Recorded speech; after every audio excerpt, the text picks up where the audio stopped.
How's it going, everybody? Welcome back to the channel. My name is Zach Hicks, your resident film nerd of HorseshoeHuddle.com and your favorite co-host over at the Locked On Colts podcast.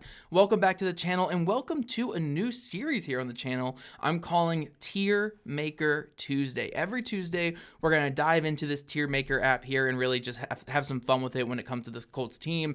We're going to rank things like players on offense, players on defense, potential draft picks or draft players I like, general manager candidates, hopefully, if they make the move that we all want them to make this offseason. We're going to really dive into this Tier Maker stuff. So Tier Maker Tuesday, that's going to be every single Tuesday going forward, especially now that we're essentially in the offseason for the Indianapolis Colts. And to kick it off, we're going to do a little bit of a big picture exercise with this Colts team. We're going to start with the offense today. Next week, we'll do defense. And we're going to go through players that are going forward with this team. So guys who are either under contract for next season or potentially under contract for next season and potentially like important players for this team's future. And we're going to break them down into these 5 categories. Ascending, so players that have like fully broken out. They are just hitting their stride and they keep surpassing expectations year after year. And they're getting to that point where like maybe we're setting the bar too low for these guys because they just keep surpassing every single expectation we have for them. We have trending up. So trending up players where like they surpass the expectation coming into this past season. They're doing everything right and they're just on the brink of being in that ascending status. They just have another tier or two that they can really take their game to. Neutral just means that they have hit exactly what we expect them to be, a player where, like, you know, we expected them to be an average starter. They've been an average starter. We expected them to be a core special teamer. They've been a core special teamer, kind of stuff like that. Trending down, kind of like, hey, we're taking a step in the wrong direction this past season. Really, when we want this guy to be taking that next step, he took a step back or just hasn't really hit the stride that we expected. And then we have big old yikes, where it doesn't look like they're going to be a big part of the Colts' future, or whatever the role was that we expected for them coming into their time with this team. They really haven't hit it, and it's not looking great for the long-term picture of that team. So I believe I have 22 Colts players here. So players like Phillip Rivers, Amir Abdullah, Laquan Treadwell, they're not going to be big parts of the future going forward. They were kind of just one-year stopgap type players, or like a guy like Treadwell is like a practice squad guy. So we don't have those guys on here, but we'll go through these 22 players, kind of rank where they fall on this tier. And there's no better player to start this list off with than Alec Pierce, because Alec Pierce is going to set that bar at ascending. He's a guy who just keeps surpassing every expectation we place on him, you know, and even someone like me who was very, very high on him as a draft prospect and very high on him in his first couple years when the production wasn't really there, he surpassed. I thought he was just going to be like this really good deep threat, and now he's kind of like this all-around really good wide receiver. And I think he hits 1,000 yards this season if Daniel Jones stays healthy, and I think I would put him closer to like that T. Higgins-ish tier of player, more so than putting him in that tier of like a wide receiver 2 or 3 type guy. Like, he's playing some great football, one of the best 50-50 guys in the league, one of the best vertical ball guys in the league. And if he were to leave the Colts this offseason, we would see him put up some bonkers numbers with someone like Josh Allen or, Pat Mahomes isn't really going to be healthy next year, but like Josh Allen, Jordan Love, Cam Ward even, God forbid. I think he's just an outstanding player. Going on the other end of the spectrum, though, Anthony Gould, I kind of have to put him in big old yikes. You're drafting a guy to be a core special teamer for you, be your kick returner and your punt returner, and he just has been outplayed by other guys. I mean, Ashton Dullin's a better kick returner than him. Amir Abdullah came in and was a better kick returner than him this year. His punt returning has not been very good, and he doesn't really have a role whatsoever on offense. So it's kind of hard to put him anywhere above big old yikes. Like, you could say he's still got time left, but yeah, probably closer to yikes. I don't know if there's really much of a future there with him in the Colts. Same kind of goes for this next guy, Anthony Richardson. Now, top 5 pick at quarterback. You hate to put him here, but it's just not trending in the right way, whether it's, to his own fault, the Colts' fault, his just injury issues. Like, everything keeps popping up in the way of this guy taking that next step and being the guy the Colts drafted him to be. I mean, even look at it this year. He had a chance to come in and save the season if it weren't for some fluky injury that knocked him out for the last half of the year and had the Colts having to go to Phillip Rivers instead of giving him the time that he would have had to save the season late. So I just don't think it's going to work out with him and the Colts. We'll see if the move happens this offseason or if we get one last year with him here in Indy. You might want to put trending down, I guess, here, but I don't know how this is going to work in Indy unless they get like a whole new coaching staff and general manager group, and then the next coaching staff is just like all in on Richardson, which I don't see being the case. So I'm going to put him in big old yikes. You guys let me know in the comment section below. Ashton Dulin, is probably the most safe, like neutral you could put a guy on this list, but to me, I think he showed some more kick return juice than I ever expected this year, while also taking another step forward as a gunner. And his play on offense was really good every time he got out there this year. So I'm going to put trending up for a player who's been in the league for a long time, who's done his thing. And just, again, the expectation was him to be this great special teamer. But the kick return juice was nice that he brought this year, especially this past weekend with 2 50-plus yard returns. So Ashton Dulin, I'm going to put him in trending up. I think he's had a really great season for the Colts. Next guy, Bernhard Raimann, maybe a hot take here, but I'm putting him trending up. I've watched a lot of his film this year, and I know a lot of Colts fans said, he's not played well since getting that big contract. He's taken a step back. I couldn't disagree more. I think he's had his best season of his career. I think he's played some really good football. The Colts have left him on an island in a lot of times. He's played some great ball at the left tackle. Sure, there's been some gaffes here and there. He's been beat every now and then, like all tackles are, but I think he's firmly a top 10 left tackle in football. And for my money, I think that's the best value pick that Chris Ballard has ever made in his tenure with the Colts. Getting that value at left tackle in round 3 was a home run selection, and Bernhard Raimann is going to be a Colt for a long, long time. Very, very good player. Blake Freeland, though, the 4th round selection at tackle. Look, I know the injury sucks this past year, but even before the injury, he wasn't going to beat out Jalen Travis for that swing tackle role. And for a 4th round tackle that's going into his final year of his rookie contract, there's not really a role for him going forward. So I don't think he'll be back with the Colts after this next season, and we'll see if another team takes a shot on him going forward. Braden Smith, though, I think I'm going to go neutral, where, kind of the expectation the last couple of years with him, like if we're going to get him healthy and on the field, he's going to be a pretty solid starting right tackle, and I think he lived up to that this year. He was pretty solid in most of the games, some penalties here and there, some beats here and there, but overall, when it comes to right tackle play, he's been pretty solid. So that's kind of what we expected out of him. Ending another year on IR kind of stinks, but it's kind of, again, what we expect from him at this point in his career. DJ Giddens, put him down here, trending down. He's still young. It was only his rookie year, but we saw the Colts try to give him that bigger role early in the season as that number 2 running back, as a scat back in the offense, and it just didn't work out. The pass catching and the pass blocking were just not there, and it led to Amir Abdullah taking over that role. So he's going to have a chance to rectify this going forward, but not a great rookie season from him, and we'll see if hopefully he can land on the trending up part of this tier list going into next season. Dalton Tucker, man, I really wanted this to work out.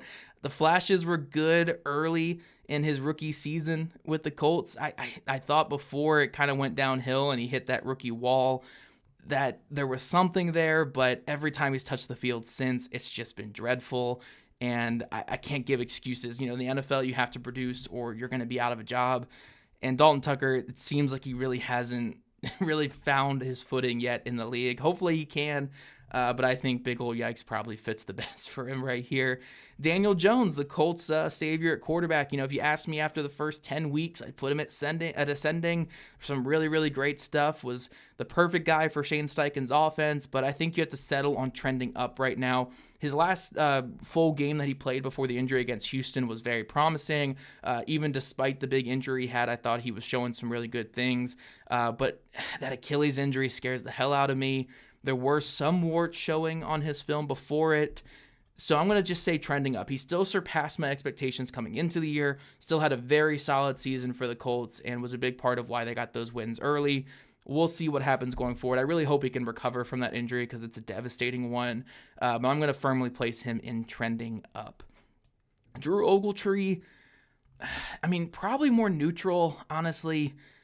He's just such a disappointment from what the hype was, the expectation, the excitement was with him going into his rookie season. Tears his ACL, comes back, and there's just nothing there as a pass catcher. He just gives nothing as a pass catcher, and he's just firmly like a tight end 3 in this league that can block at a pretty solid level. So not a terrible football player, kind of what we expected coming into the year, but you just wanted more out of that pick, more surplus value out of that pick, and the Colts just haven't gotten it. So a little disappointing, but yeah, he's kind of just what we expected coming into the year. Jalen Travis, though, man, the last couple weeks, it's been trending up, and surpassing my expectations each and every week. And honestly, I think if you asked me last week, I probably would have put neutral because the Colts have run this kind of gimmicky shotgun offense. We're throwing the ball in 2.1, 2.2 seconds. Like, it's hard to really evaluate an offensive tackle there, but his run blocking against the Jacksonville Jaguars was out of this world. His pass blocking was really good overall as well. And I think for a young guy getting his first couple reps in there, I think he's passed every test. And I think we're at the point now where it's like, yeah, he should have the inside track to start at right tackle next season. I still have some concerns about his long-term future with his leveraging issues, but he's so explosive, he's so big, he's so smart that I think that he's going to be successful in some role in the league. So Jalen Travis trending up for sure. Jonathan Taylor, this is where he's kind of weird fit on this tier list because I think he ended up just being right around what we expected him to be this year, which is a top 3 running back in the league. I think if you asked me in the first 10 weeks, I'd put him trending up probably because the pass blocking looked awesome, and I think he was getting rid of negative plays at such a high level that we hadn't seen him do before. But by the end of the year, he kind of just settled into being the same old Jonathan Taylor, which isn't bad. Like, it's a great football player, a Pro Bowl caliber player, all pro caliber player, like he finished last season, like he looked in 2021, like he's always looked when he's healthy.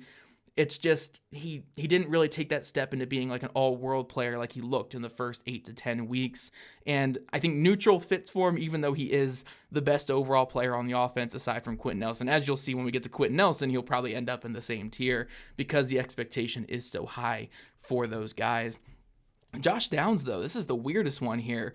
I think we have to put Josh Downs in trending down. And, the big thing with Josh Downs in his first couple years in the NFL was just how reliable of a player he was. He was making these high-level plays whenever called upon, and it led to me being like, hey, he is my breakout candidate, especially with Daniel Jones. He likes the slot receivers.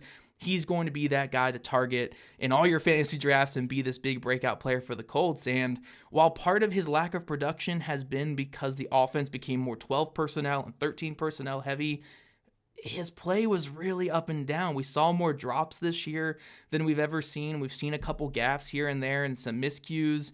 The drop against Houston was probably the most impactful drop of the season. There are still big-time plays in there. Like, he still makes these unbelievable catches that nobody else on the team can make, but you got to be consistent, especially when your role isn't as big as what you expect. So we're going to say trending down. I still fully believe in Josh Downs. I think he's an awesome player, and hopefully he can get back in the trending up after this season.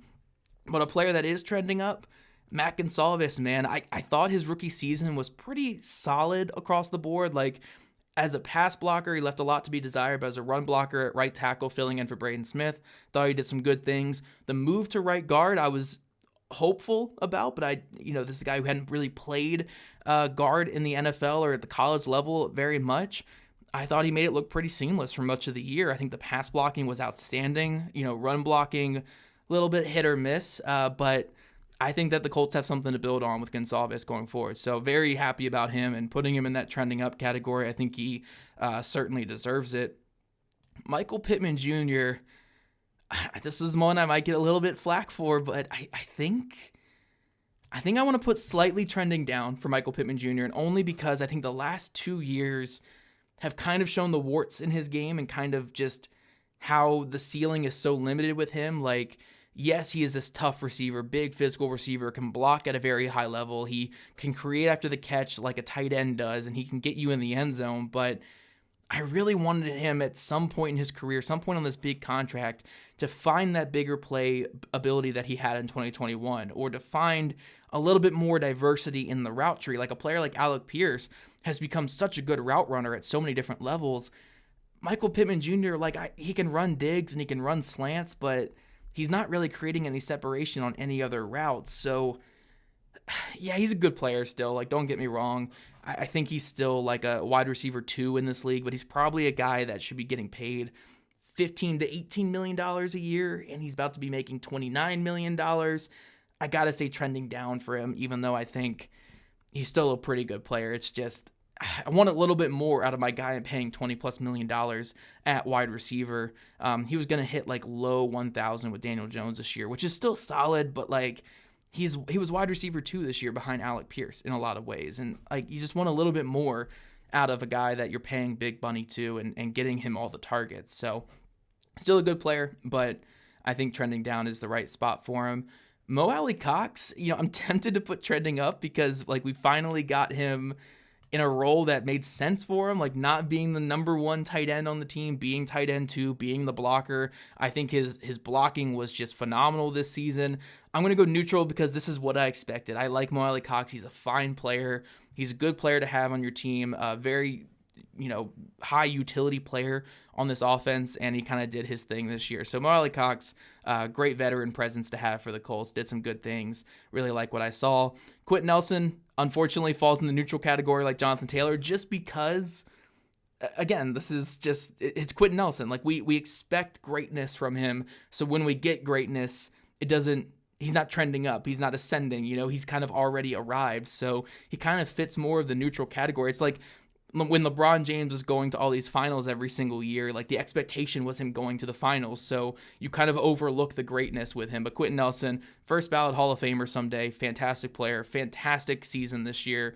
But that's the expectation for him. He's just been great his whole career. So neutral, he hasn't really broken out to another level or surpassed it. He's just been Quentin Nelson this year, which is a darn good football player.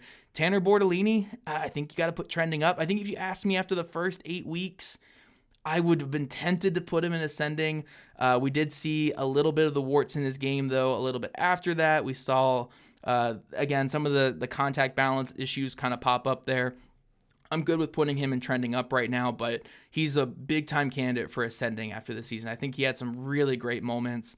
Was playing at a near Pro Bowl level for much of the year, but it kind of stagnated a little bit late. But I really believe in Tanner Bortolini. I think he's a good player. Tyler Goodson, I got to put trending down because he had a big opportunity this year to potentially serve that RB2 role, especially with DJ Giddens trending down. His counterpart right here trending down. And Amir Abdullah, just because he was healthier, was able to take that role from Goodson. So Goodson wasn't really able to grab that role and become something big in this team for this team. And also he couldn't really hold down that gunner spot because he's been hurt for a lot of the year as well. So get healthy, Goody, and you'll be fine next year. But we're going to put trending down for now. Tyler Warren, I just want to see one more year from him, I think, before I put him in ascending. Maybe I'll put him in ascending. I just want a more nice looking tier list. I think he's right on. He's like with Bortolini, where they're both kind of on that fringe. I want to see one more year from Tyler Warren before I fully put him in ascending. But being a guy with his production as a rookie is very, very promising. Was a big focal point of this offense early in the season. Was a big reason why the Colts changed from an 11 personnel offense to a very 12 personnel dominant offense. His blocking got better and better as the year went along. His route running has gotten a lot better recently as well. And he seems to have surpassed that rookie wall, which we don't see many guys do, because he had a really good game against Jacksonville this past weekend when I thought that we were going to see him kind of stagnate down the stretch. So Tyler Warren, I'll put him in ascending for now. I think he's deserved it. And then Will Mallory, I don't know if it's much to his own fault or just the system they played, but just getting no playing time this year until this past game. Had a really nice catch on Sunday, but just hasn't been on the field this season. It's hard to put him in anywhere else but trending down. But that's what I have here, guys.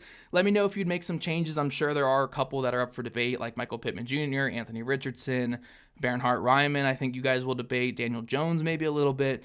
But let me know in the comment section below. Let me know what kind of tier list you want to see going forward. Next week, we'll be talking about defensive players falling into these categories. But after that, it's kind of fair game, and we'll just kind of bounce all over the place. So that's all I have for today.